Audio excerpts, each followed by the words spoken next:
Hai temanku semua, kali ini aku mau bawain cerita ringan kisah romantis yang cukup menyentuh hati. Kita langsung aja ke ceritanya. Ada seorang mahasiswa bernama Suneo Suzukawa yang juga bekerja di sebuah toko alat selam karena kecintaannya pada laut. Saat perjalanan pulang dari bekerja, terdengar sebuah teriakan dan seketika muncul seorang gadis meluncur dari kursi roda ke arahnya. Suneo sangat kaget saat ditabrak tubuh gadis itu dan jatuh bersama. Tidak lama setelah itu, ada seorang nenek memanggil Kumiko sambil terlatih-tatih menuju ke arah mereka. Nenek segera berterima kasih pada Suneo karena telah menyelamatkan Kumiko. Saat nenek berbalik untuk mengambil kursi roda, tidak sengaja Suneo menyentuh pundak Kumiko. Kumiko marah dan menggigit tangan Suneo. Suneo bingung dan kesakitan. Kumiko berkata, dasar cabul, jangan menyentuhku. Kemudian nenek mendorong kursi roda Kumiko dan Suneo berjalan di belakang mereka. Kumiko berbisik pada nenek kalau masih diikuti pria cabul. Suneo segera menjawab, rumahku juga lewat sini. Suneo penasaran mengapa harus berjalan di malam hari. Nenek menjelaskan supaya aman dan tidak dilihat oleh siapapun karena dunia ini penuh dengan makhluk mengerikan. Dan sampailah nenek dan Kumiko di rumah. Suneo berpamitan, tapi nenek mengajaknya masuk untuk makan malam. Nenek segera ke dapur untuk membuat takoyaki karena mereka kehabisan beras. Saat itu Kumiko duduk, sambil membaca buku. Dari pintu belakang, datanglah seekor kucing jalanan yang gendut menyeringai pada Suneo. Melihat itu, nenek segera membawa si kucing keluar agar tidak menularkan kutu. Kumiko menyindir Suneo datang untuk makanan gratis, tapi Suneo mengira Kumiko membicarakan si kucing. Kumiko segera menegaskan bahwa si kucing adalah teman dan arti geramannya pada Suneo adalah telah mengusik wilayahnya. Suneo menyebut nama Kumiko tapi Kumiko berkata aku bukan Kumiko tapi aku Joshe, sesuai dengan tokoh buku kesukaannya. Nenek pun menghidangkan makanan bagi Suneo dan juga si kucing. Suneo sangat menikmati makanan buatan nenek dan berterima kasih karena dia tidak bisa lagi membeli makan siang. Mendengar itu, nenek merasa Suneo adalah anak miskin dan bertanya, apa kau mahasiswa?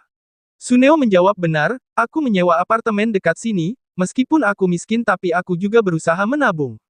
Joshe merasa haus dan minta minum pada nenek. Nenek pun segera bangkit dari duduk untuk mengambilkan minum teh jelai sesuai permintaan Joshe. Suneo ikut berdiri menawarkan bantuan ambil minum dan memberikan pada Joshe, lalu kembali meneruskan makan, tapi Joshe melemparkan benda pada Suneo sambil masuk dalam kamarnya.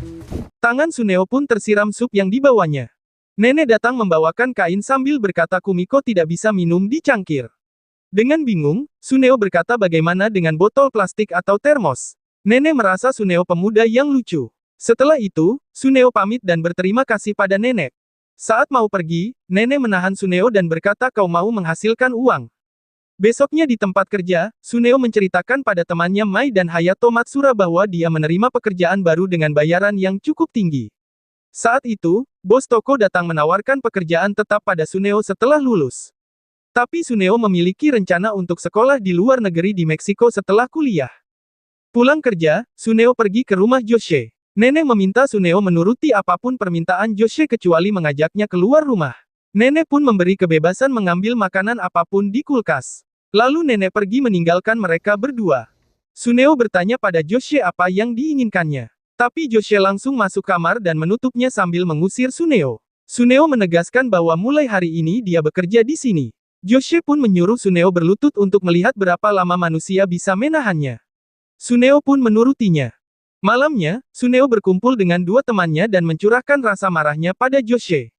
Setiap harinya, Joshe selalu memberikan tugas tidak masuk akal seperti menghitung jumlah lubang tikar tatami dan juga mencari semanggi berdaun 4 sebanyak 10 hanya untuk membuktikan hal mitos pengabulan keinginan. Besoknya, saat di kampus, Profesor mencari Suneo dan mengajaknya ke kantor. Profesor bercerita setelah mengirimkan tugas Suneo tentang pola touring ke profesor di Meksiko, ternyata profesor di sana menyukainya dan ingin Suneo sekolah di sana dengan beasiswa. Mendengar itu, Suneo sangat senang dan bersemangat untuk belajar bahasa Spanyol. Profesor mengingatkan agar Suneo tetap menjaga kesehatan agar tidak dibatalkan. Di rumah Joshe, saat tidur siang dia bermimpi sedang berenang bersama ikan-ikan termasuk ikan paus. Nenek mematikan suara tap dan membuat Joshe terbangun. Joshe menginginkan jalan-jalan keluar tapi nenek melarangnya.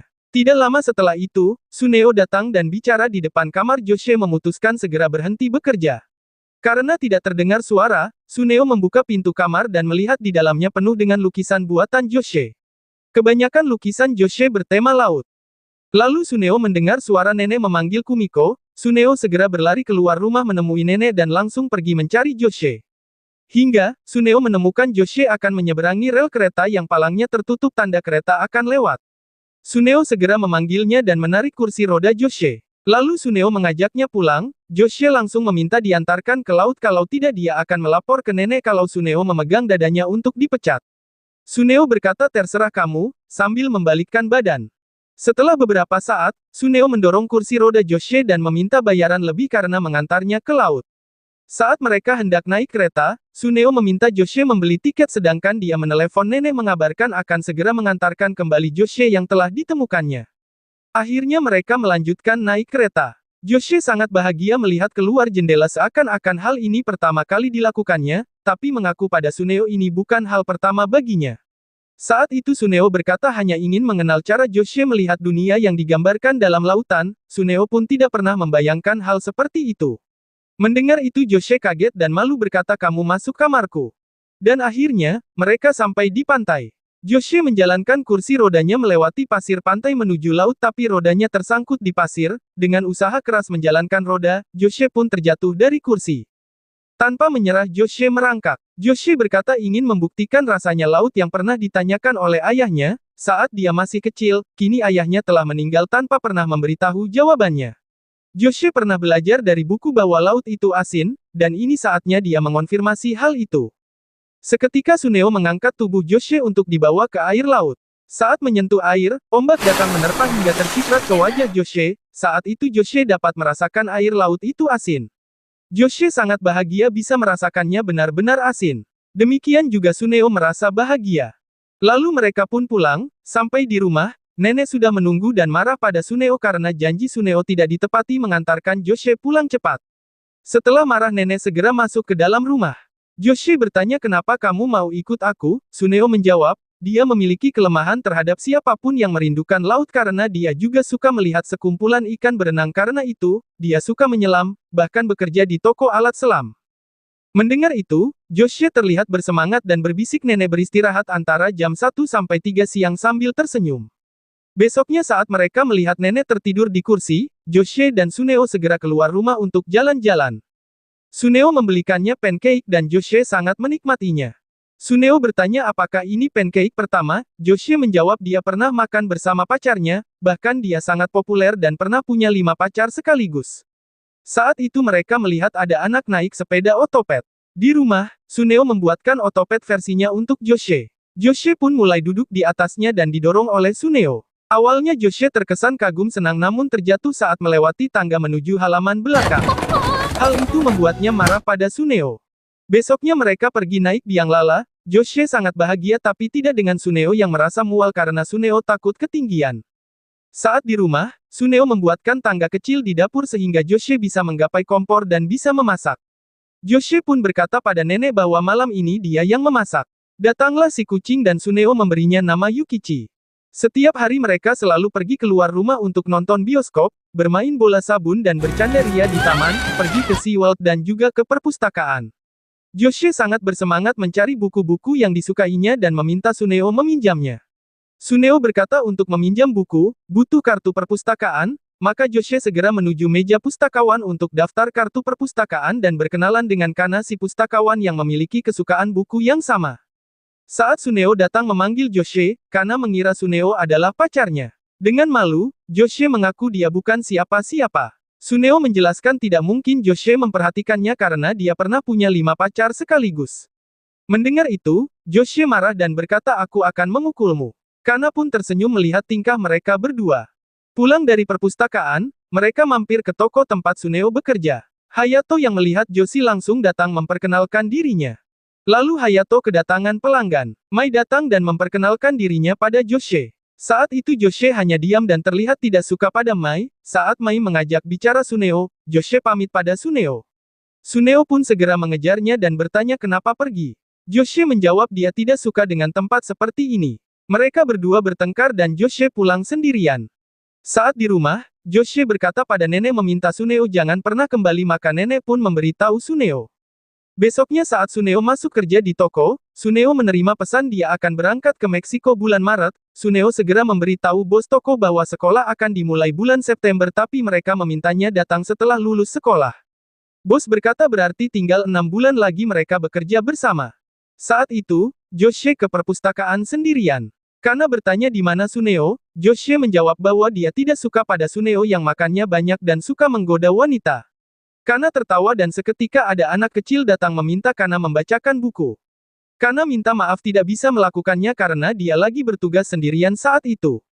Anak kecil itu datang ke Josie dan memintanya membacakan cerita. Josie pun dikelilingi banyak anak-anak menunggunya membaca cerita tentang Putri Duyung.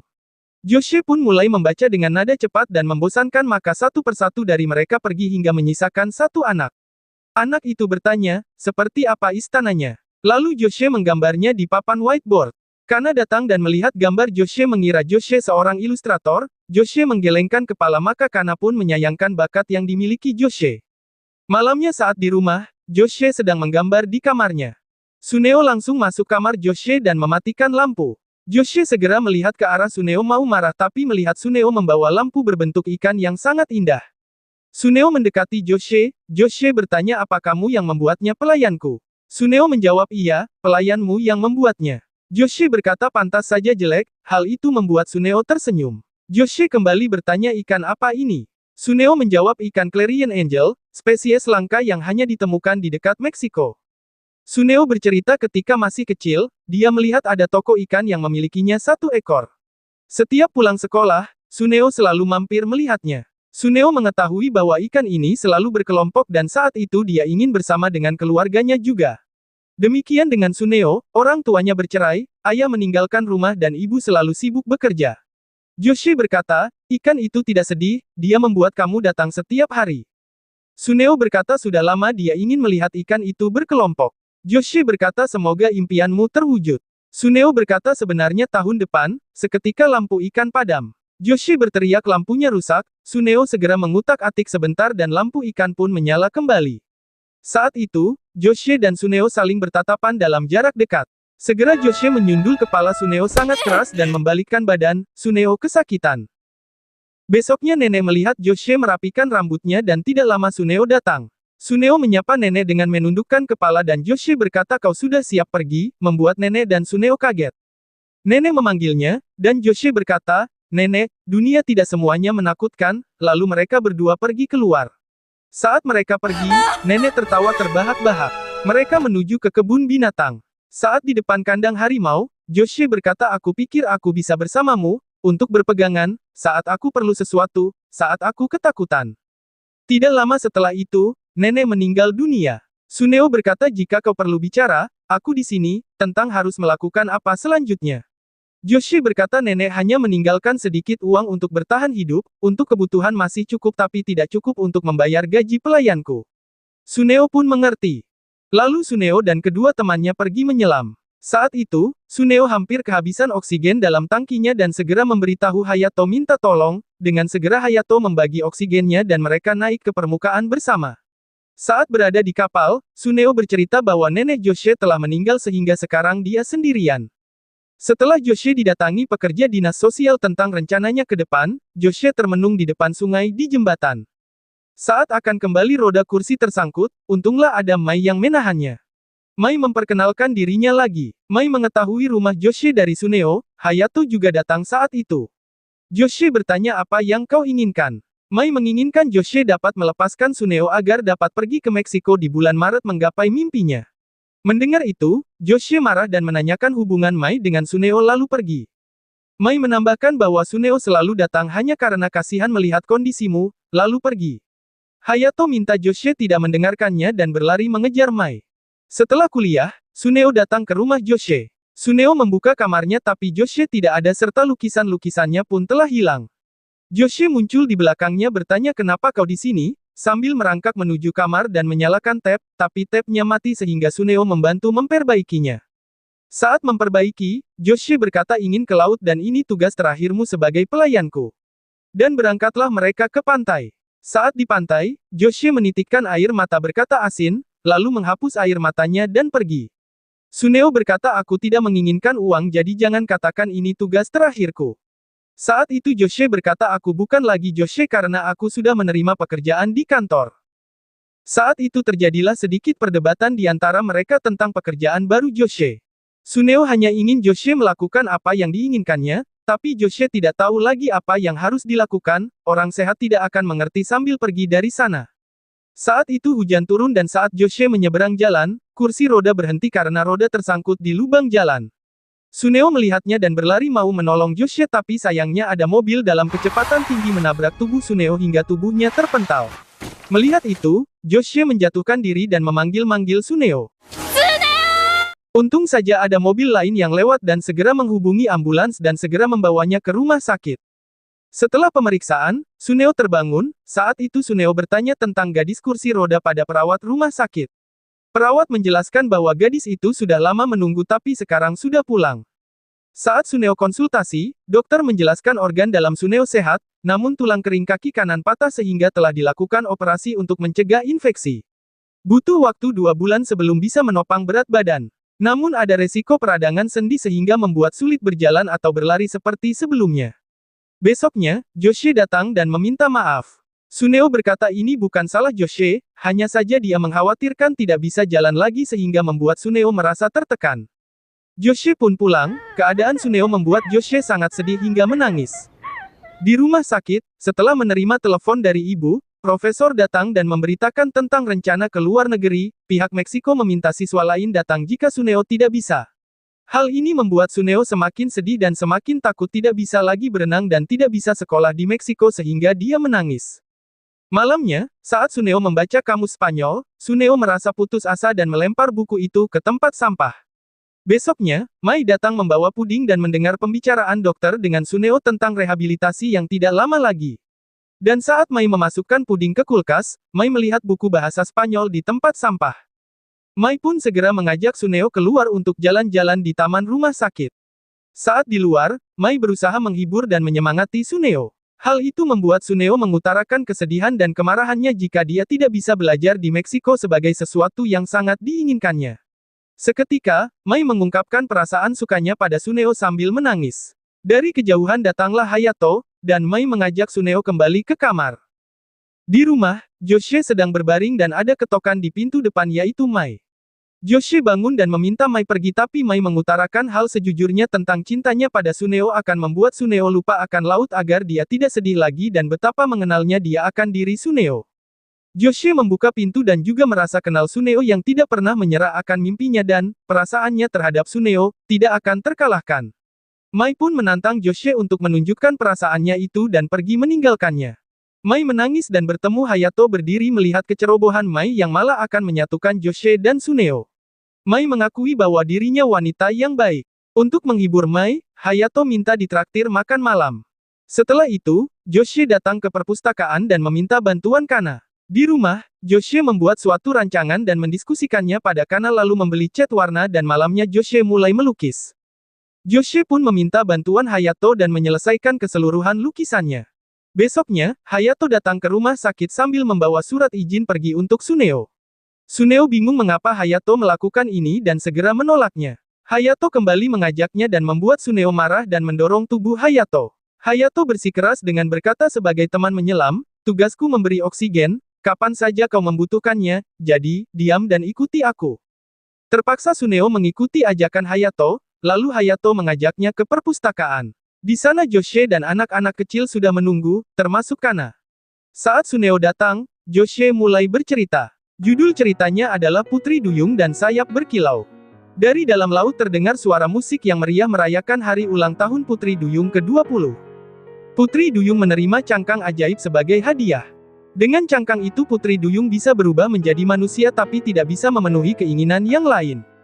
Jika itu terjadi maka Putri Duyung menjadi buih dan menghilang selamanya. Putri Duyung pun segera berenang ke darat dan meminta cangkang merubahnya menjadi manusia. Tiba-tiba siripnya berubah menjadi kaki yang indah dan digunakannya mendaki bukit. Tak disangka, seekor harimau ganas muncul di hadapannya. Putri Duyung berusaha lari tapi dia kehilangan keseimbangan dan terjatuh, lalu berpegangan pada batu sambil meminta tolong. Saat itu seorang pemuda dengan sayap putih turun dari langit untuk menolongnya. Putri Duyung berterima kasih dan memuji keindahan sayapnya. Pemuda itu berseri-seri mendengarnya. Pemuda ini memiliki impian jika saat musim semi tiba, dia akan terbang ke laut yang bersinar cerah, tempat keluarga ikan Garibaldi Oranye berenang. Keduanya pun menjadi teman dan pergi ke banyak tempat bersama dengan hati yang penuh sukacita. Musim semi pun tiba, tanda hari keberangkatan si pemuda. Putri Duyung menjadi sedih dan berjalan sendirian di hutan. Sekali lagi, seekor harimau buas muncul di hadapannya. Cakar yang tajam, memamerkan taringnya, menerkam Putri Duyung. Pemuda itu kembali muncul untuk menyelamatkannya. Namun, kali ini dia terluka, sayap yang indah itu terkoyak. Sambil menangis sedih, Putri Duyung mengambil cangkang ajaib dan memohon menyelamatkan si pemuda. Dalam sesaat, lukanya sembuh dan semakin sehat. Namun, sayap itu tidak pernah kembali. Pemuda itu sedih karena tidak bisa menuju laut yang bersinar cerah. Putri Duyung berkata, "Angkat kepalamu, kau memiliki sayap yang lebih besar dalam hatimu. Dengan sayap itu, kau melindungiku dan menggunakannya untuk mendorongku maju. Dengan sayap di hatimu, kau bisa terbang kemana saja." Pemuda itu akhirnya berangkat dengan perahu, menerjang hujan dan angin badai untuk mengejar impiannya. Pada akhirnya dia menemukan laut yang bersinar cerah. Dengan gembira, dia menyelam dan berenang bebas dengan ikan-ikan tersebut. Putri Duyung begitu bahagia dan siap menjadi buih, tapi kakinya kembali menjadi sirip. Cangkang ajaib itu berbicara, "Dengan berharap demi kebaikan orang lain, tidak akan pernah membuatmu menghilang." Hati putri pun dipenuhi kenangan indah dan kembali ke laut biru yang dalam. Tamat. Berakhirnya cerita itu, semua bertepuk tangan, bahkan Suneo menitikkan air mata dan membangkitkan semangatnya. Sepulang dari sana Suneo melakukan rehabilitasi, latihan berjalan. Hari demi hari dilalui, Suneo pantang menyerah terus berlatih. Hingga suatu saat, Mai juga datang dan akhirnya Suneo berhasil berjalan mulai lancar. Begitu senangnya, Mai dan Joshe melakukan tos. Walau setelah itu saling memalingkan muka. Saat Joshe kembali menjenguk Suneo, Suneo berkata dia akan segera pulang dan hanya melakukan kunjungan mingguan. Joshe ikut bahagia dan memberinya selamat. Suneo juga berkata masih belum yakin tentang efek sampingnya, tapi bagaimanapun aku akan pergi ke Meksiko karena aku sekarang memiliki sayap di hati. Rumah sakit mengizinkan pulang tanggal 24, bisakah kau menjemputku jam 10 pagi? Joshi merasa bahagia dan berkata terima kasih.